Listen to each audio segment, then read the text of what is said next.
Hey guys, everybody, thanks for joining, and we're live here at the podcast. Thank you very much, Rob.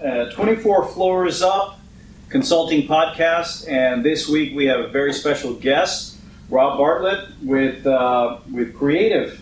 Bartlett Creative. Bartlett Creative. I apologize. Bartlett Creative, and Rob specializes in digital marketing, and we're very excited to have him on board. Thanks for joining us. And guys, remember, this is a happy hour, a very casual event. And hey, Caroline, thanks for joining. It's a happy hour, and you see a product placement. And make sure you grab a drink with us. Okay, a virtual drink. Jerry's drinking 5 of them. Yeah, I've got a few here for us. 10. Yeah. So cheers. And Rob, you're set up. You're set good? I'm good. I'm You're ready. good? All It's right. my pleasure to be here. Thank you very much. All right. So let's get started. I'm just going to introduce everybody once again. We've got Rob Bartlett with Bartlett Creative, and we've got Patrick Weir with DigitalSellingConference.com. We've got Gary L. Dennis with Unbiased Data. Hello. And we've got myself, Jerry Moneycorot with D-Man Training Technologies. And I'd like, once again, to welcome Rob. And before we get started, Rob, if you could just tell us a little bit about yourself and a little bit about Bartlett Creative. Thanks very much. So, the nub of it, I'm a 30-year veteran. Started out as an advertising copywriter and gravitated toward general marketing services and problem solving. Today, it's all about marketing technology. There's really no way to write an ad, to write a blog, to write an article, to produce anything without having to contemplate not one, but a stack of technology that you have to deal with in order to produce it and then get the message out. And then keep track of the message. You keep track of who opens and who clicks and who views and so forth. When you say a stack of technology, could you tell us a little more about that? Sure. So that's a loose sort of colloquial expression, I think. So every organization has its own unique stack, right? There are some technology platforms that are going to be inherent in every company's stack. Every company is going to have a website. Every company is going to have a Google My Business page. Mm-hmm. I mean, those are a couple of things that everybody has. And then from there it goes in different directions. Some companies have Facebook and Instagram. Other companies won't touch Facebook. Especially older, more technical companies, they're going to stay with LinkedIn. And then up from there, there's a wide variety of different technology platforms that companies have to bring together to make their own particular blend of technology resources that it takes to get their marketing and their sales done. On that same note, so you mentioned that some of these older, more technical companies, they're not focused on Facebook, they're focused on LinkedIn. Do you think that's a mistake? Hey, Camille. Because Hey, Alan, thanks for joining. Sorry, go ahead. But I mean, we got fans. Two-part. You brought them in. Two-part. Hey, Eric, thanks for question. joining. Hey, how come y'all have fans and I don't have any fans? Come on. They're probably just, getting something to drink or something. That's right. It's only 5 minutes. 5 minutes in here. They're just coming back from the fridge. Now, Facebook is known. I mean, you think about selling, and people talk about when you sell, you want to connect on an emotional level, right? They're not just buying a product or service; they're buying the value it brings and what it does for them. Now, Facebook is a more personal, or even Instagram, it's more personal, and then of course LinkedIn's more professional. Do you think some of these older businesses that are avoiding Facebook may be making a mistake? So I have two thoughts on that. One is almost every company, including companies where the owner doesn't even have a Facebook account, can still have a Facebook business page. And so that guy that I'm referring to in the oil and gas business, his company's got a Facebook page, and we use it to push out messages. We keep track of reviews. I make sure he knows when he gets a review so that he can construct a comment or the reply, and then we can post a reply. So Facebook can be a platform that's used in overall public relations, social media, and so forth. So that's the first thought. But the second thought is these social platforms, including LinkedIn and Facebook, they work better when the sales guys, the marketing guys, and the vice presidents and the CEOs actually get involved. It's people. Right. When it's As a people, team. because it's people relating, right? Yes.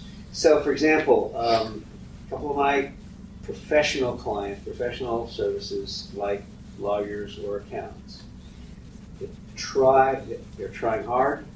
They're really trying. They're trying to get a weekly schedule where they're going to go on LinkedIn every Monday morning, go on LinkedIn every Tuesday morning, see who's there, make some contacts, reach out to people who are in their LinkedIn network that they haven't been in touch with.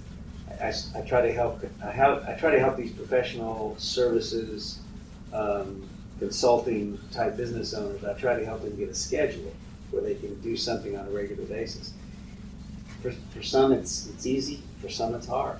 Right. But when they will get on the platform and reach out and communicate with people, say hi, congratulations, you started a new job, congratulations, it's your 10th year at such and such a bank. If they will get out and make those contacts and communications, it's always going to work better than if they don't. But these platforms can still be used even if the owners of the company don't, or the top sales guys just don't do it. Now, not to interrupt. No, that's fair enough. That's enough. These business owners, they're super busy, right? They're juggling all where Everybody everyone is, yeah. Yeah, everybody is. And so, what's the optimal amount you think on these social media sites? Should they post once a day, or have 5 engagements? Is there a formula to that, or? Boy, if there is, I haven't learned. As far as formulas go, right? Yeah. No one size fits all. Well, I know there's no one size fits all. I mean, if a company can do at least one thing every day as a discipline on one platform or the other, that is a good kind of thing to go for. There are companies out there. I mean, I see guys I know personally. I know a guy in the human resources benefits consulting arena.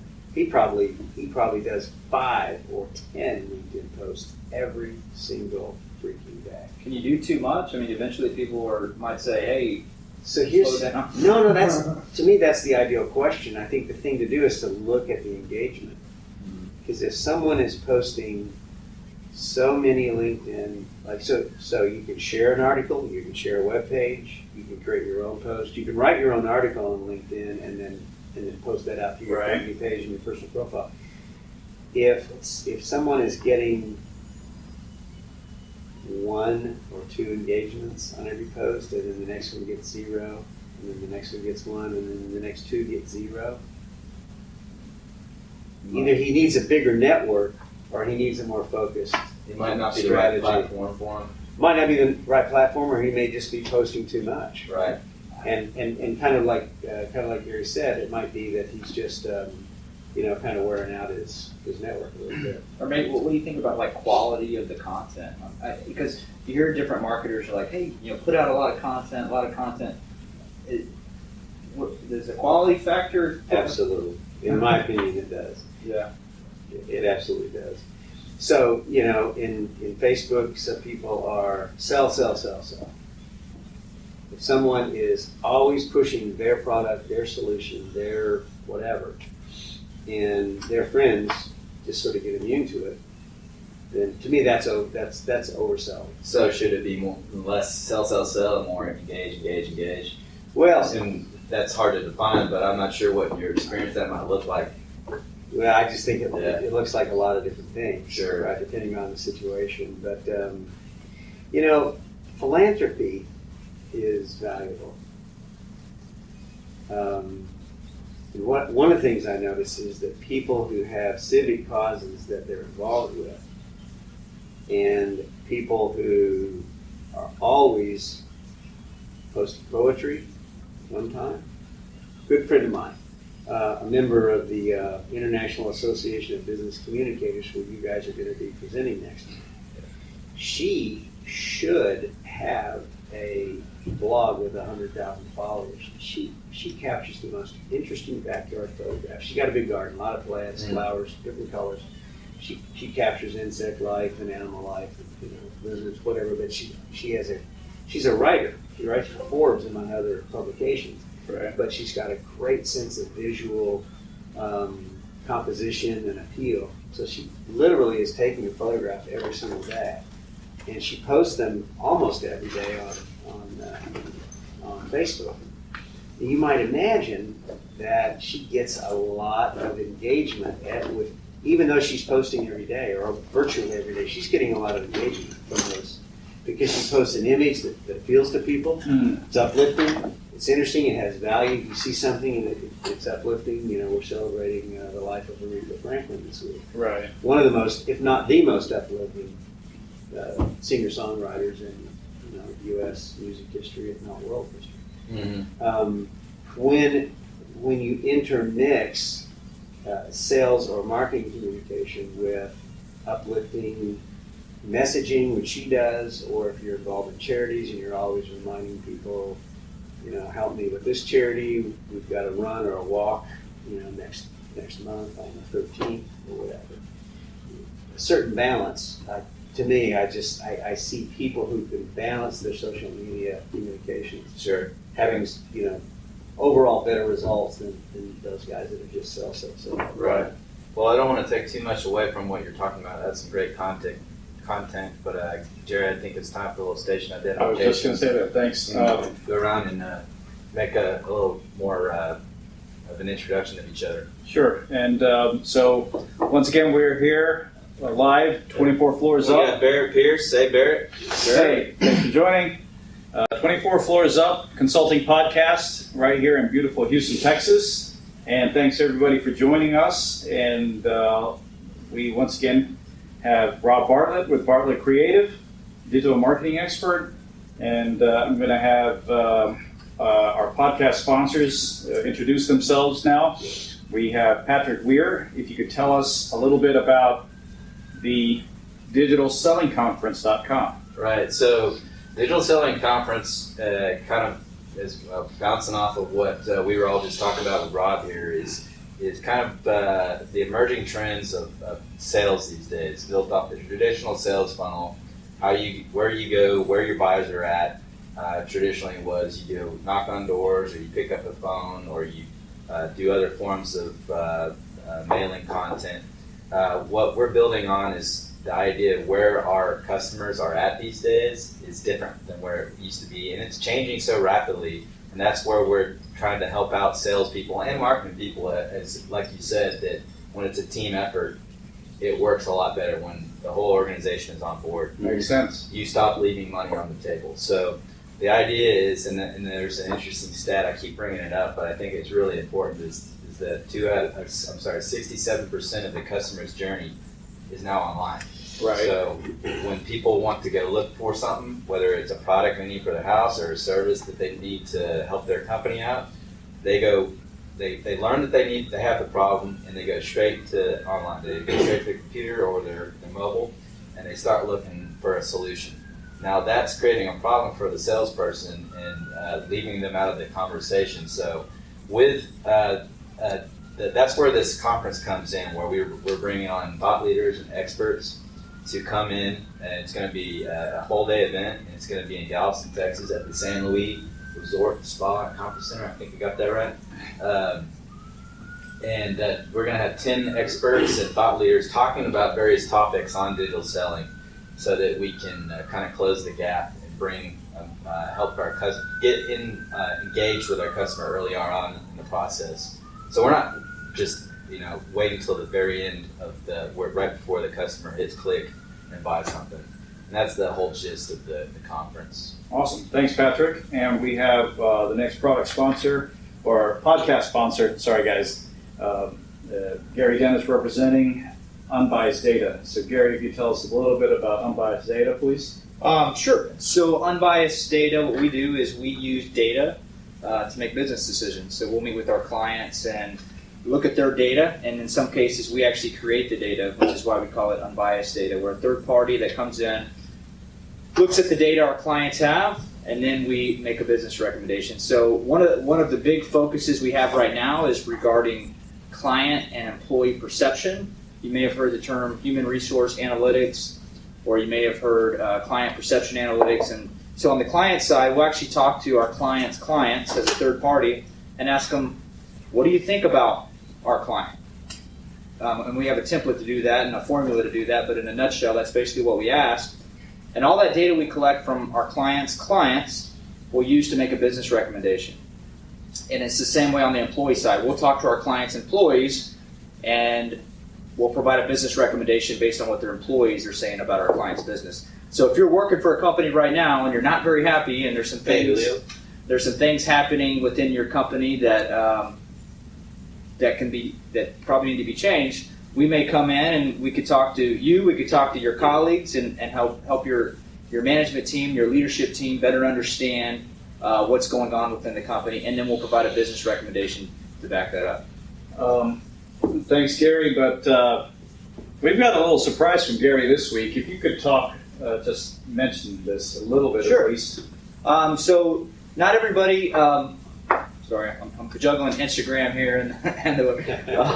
So this is a book that I recently wrote. It's called Strategy 5, and it talks about the 5 elements of strategy. It's a data-driven approach to strategy, and it goes all the way from defining your goals to implementing tactical day-to-day items to reach your goals. And so it's a workbook, but it has a lot of content in it as well.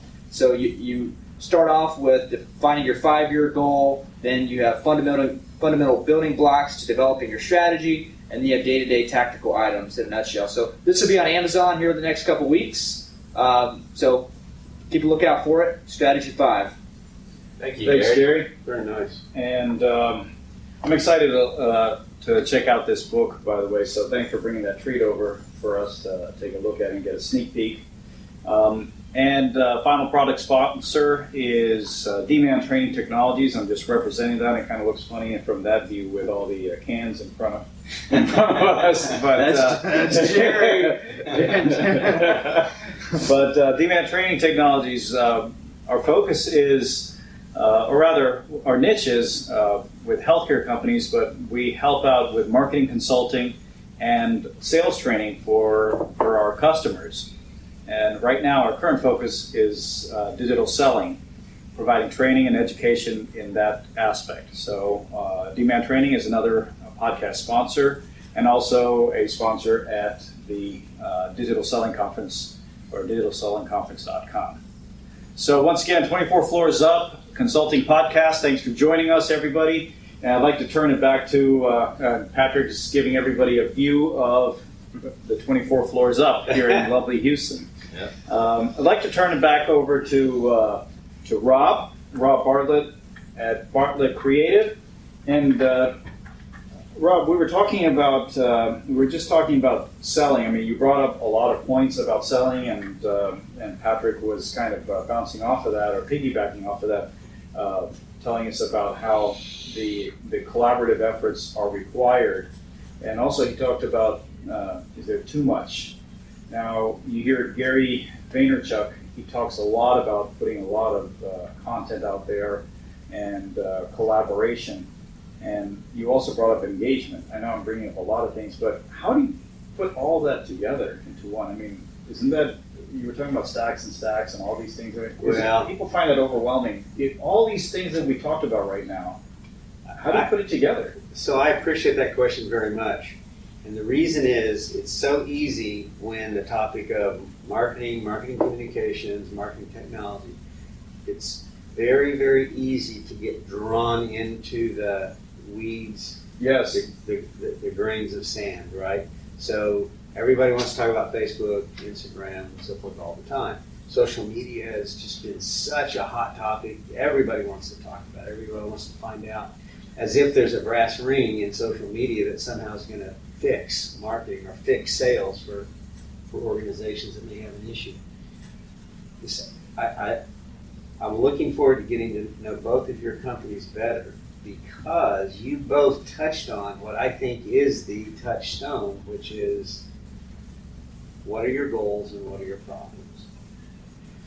So marketing communications, marketing technology, and marketing services, if it doesn't start with a clear understanding of exactly what our goals are, where are we now, where do we want to go, what does it look like to scale up, what does it look like to grow, what does it look like to expand, whatever the goals are, without a clear sense of that, and then an understanding of what are the problems, what are the issues, what are the obstacles that we're facing, then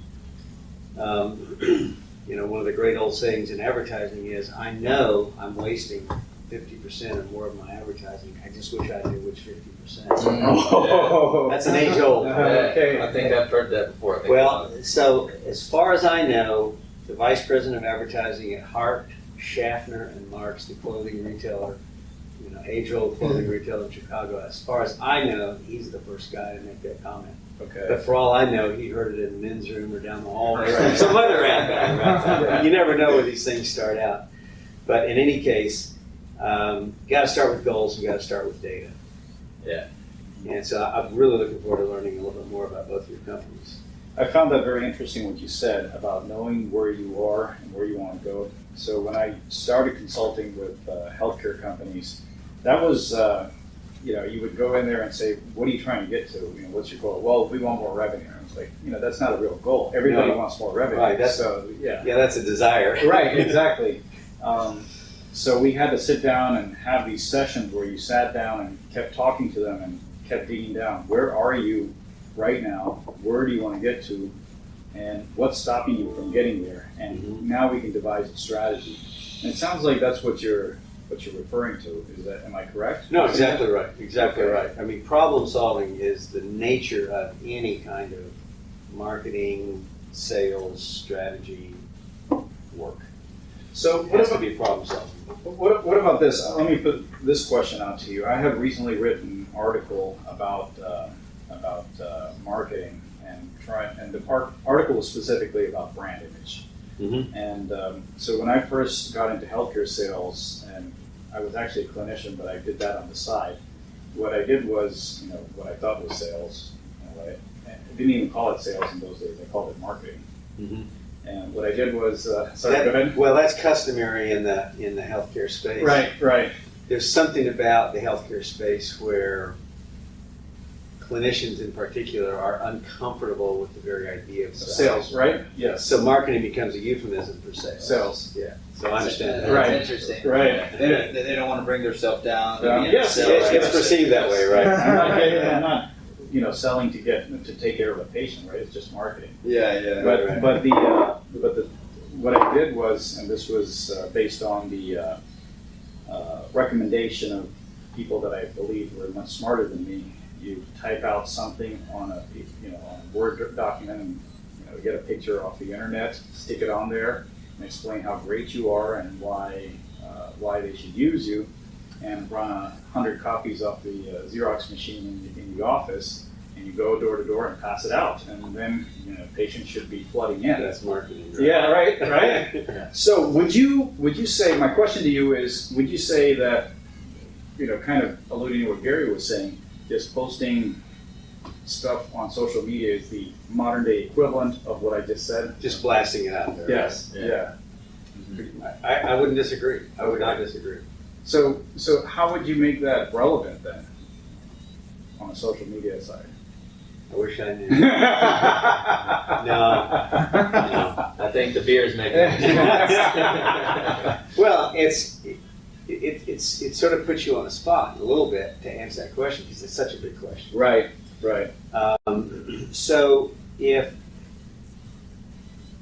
I'm really interested, so I want to answer that question in part by asking another question. Sure. And I want to ask Gary if branding agencies have begun to view your unbiased data company as a resource they can use for collecting the data they need in order to make a good branding recommendation to a client that's trying to rebrand.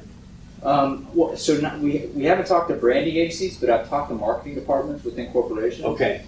And it's, for instance, yesterday I went to a networking event and there was a group of marketers and I gave our value proposition and right off the bat they're like, you need to go talk to our HR department because the people inside are fussing. Exactly.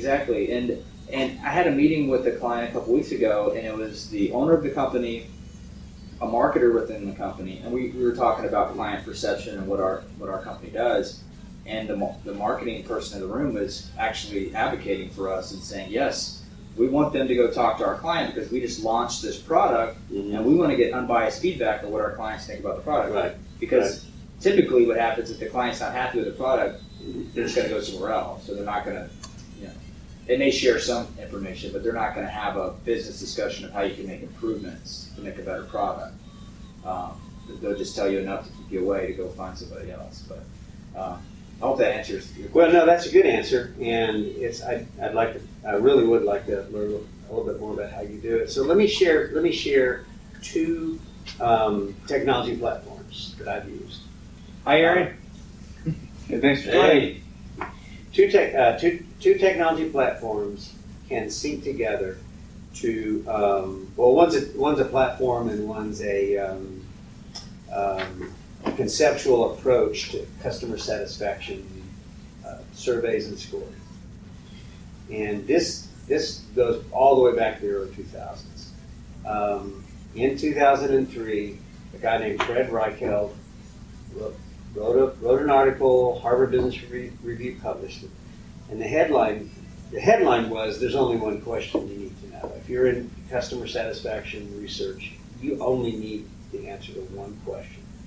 And which blew the minds of people in customer satisfaction surveys and scoring, because most of us have gotten these surveys from Hewlett Packard when we buy a printer, and it's like 5 pages and it takes 20 minutes to answer all the freaking questions. Right. And what Fred Reichheld said in 2003 was, that's all BS. We don't need all that information to really understand your customer, to understand where they're coming from, to understand what matters to them. You just need to know the answer to one question, and that is, how likely are you to refer? If you're a 9 or a 10 on a scale of 1 to 10, then you are highly likely to refer us to your friends and neighbors. If you're a 7 or a 6 or a 5, you're in the gray area. And Right. if you're a 4 down to 1, then you're actually going to detract, because if somebody asks you about us, you're going to say, well, I didn't really care for the way they did X, Y, or Z. Right. So he put that out there. Now there's so much more to it than that, because once you identify the promoters versus the detractors, then you have to understand what drives that. So that's the whole next set of questions, where you try to slice and dice. So do you agree with this, or do you disagree with that? What are the things that we do that you like a lot, and what are the things that we do that you like a little, that all contribute to you either being a 9 or a 10 promoter, or a 7 or a 6 or a 5 detractor? Anyway, so the platform I've been using for about 2 years to run that program is SurveyMonkey. It's a good old-fashioned SurveyMonkey. SurveyMonkey has had for many, many years. I hadn't set one up in a long time. I literally just set one up last week. It's probably been 4 years since I've set one of these up for a client. Oh, wow. But I have another client who wants to rebrand, and so we set up one of these surveys up. How likely are you to refer on a scale of, we've kind of scaled it down from 0 to 10 down to 1 to 7. But in any case, we ask that question, we find out what's your overall satisfaction, and we dig into the things that we believe matter and get people to tell us how strongly they agree that we do those things, or how neutrally they are about how we do those things. So here's how it works in real specific terms. So the concept, easy to Google it, Net Promoter Score. SurveyMonkey can give you the matrix array of question answer options to get that detailed information. And the way I've used this to help companies pinpoint exactly where their message needs to be is we ask 2 sets of questions. We ask, what are the things that matter to you? Time, speed, price, whatever, a series of those questions. And then we turn the questions around, and then we ask, how strongly do you agree that we satisfy your desire for time, speed, price? Now, one of the nice things that SurveyMonkey permits is to randomize the order. So you're not always asking the same question in the same order, because biases, as you know,